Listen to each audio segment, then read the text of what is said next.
ये पानी, ये जल, जंगल, जमीन नारियां बनाती है। ये बात बिल्कुल सत्य है कि इस प्लैनेट पर जो रिजुनेशन शुरू हुआ, उस रिजुनेशन की प्रोसेस को स्त्रियों ने ही किया, धरती ने किया, प्रकृति ने किया।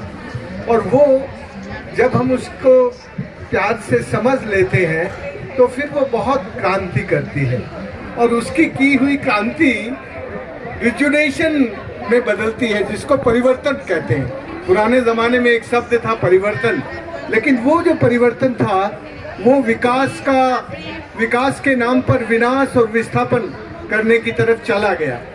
लेकिन ये जो स्त्री की परिवर्तन है, महिलाओं का जो परिवर्तन है, वो इस विकास के नाम पर विनाश और विस्थापन और बिगाड़ की तरफ नहीं लेके जाता, वो हमें रिजुनेशन की तरफ लेके जाता है, रिजुनेट करता है। स्त्री हमेशा रिजुनेट करती है, जन्म देती है। इसलिए मैंने कल भी कहा था, आज फिर कहता हूँ, ये जो जल है, जब ये जल मिट्टी के साथ मिलता है तब एक रिजुनेशन की प्रोसेस शुरू होती है, और जल और मिट्टी मिलकर इस पूरे प्लैनेट को जिस तरह की एनर्जी चाहिए, ऊर्जा चाहिए, वो सूरज से मिलती है।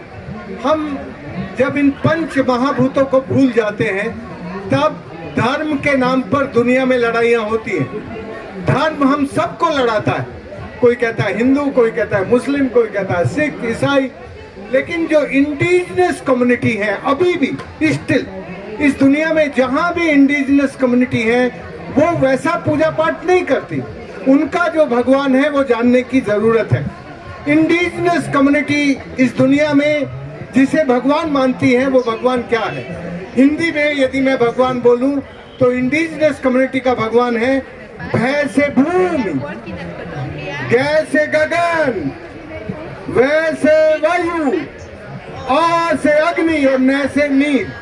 ये जो पंच महाभूत हैं, ये जो 5 एलिमेंट हैं, ये इस प्लैनेट को बनाते और चलाते हैं, और इन्हीं 5 एलिमेंट से हम सब बने हैं।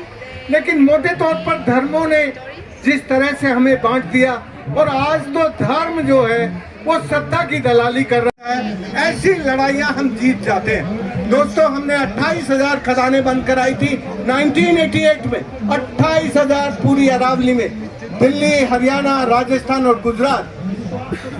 और जब वो लोग बेरोजगार हुए तो उन सबको पानी के काम में लगा दिया। तो हमें ये जो आंदोलन है, ये जो हमारी लड़ाई है, ये लड़ाई तब तक नहीं हो सकती जब तक हमारे मन का डर नहीं निकलता।